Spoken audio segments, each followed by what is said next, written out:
ഈ വവ്വാലുകൾ പറന്നു പോകുന്നത് കാണുമ്പോൾ നൂറ്റാണ്ടുകൾ പഴക്കമുള്ള ഒരു കൊട്ടാരമാണെന്ന് നിങ്ങൾ ധരിച്ചാൽ തെറ്റി. Kerala state drugs and pharmaceutical ലിമിറ്റഡിന്റെ 9.5 കോടി രൂപ മുടക്കി 1989 സ്ഥാപിച്ച വൈറ്റമിൻ എ പ്ലാന്റ് ആണ് ഇത്.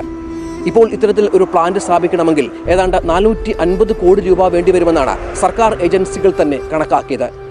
ഈ പ്ലാന്റ് പൂർണ്ണമായും ഉപയോഗശൂന്യമാണ്.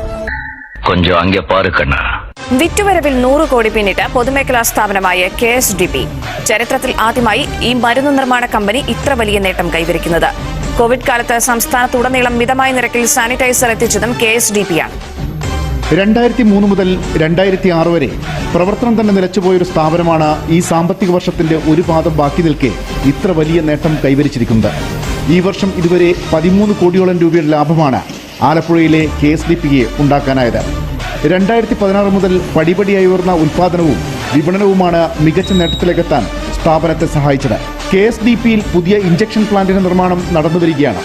അവയവമാറ്റ ശസ്ത്രക്രിയയ്ക്ക് വിധേയമായവർക്ക് ദിവസേന കഴിക്കാനുള്ള മരുന്ന് കുറഞ്ഞ ചെലവിലെത്തിക്കാനുള്ള പദ്ധതിയും അവസാന ഘട്ടത്തിലാണ്. ഗുണനിലവാരമുള്ള സാനിറ്റൈസർ നിർമ്മിച്ച് പൊതുവിപണിയിലെ വില നിയന്ത്രിക്കാനും സ്ഥാപനത്തിന് കഴിഞ്ഞിരുന്നു. 15 ലക്ഷം ലിറ്റർ സാനിറ്റൈസറാണ് ഈ കോവിഡ് കാലത്ത് KSDP വിപണിയിലെത്തിച്ചത്.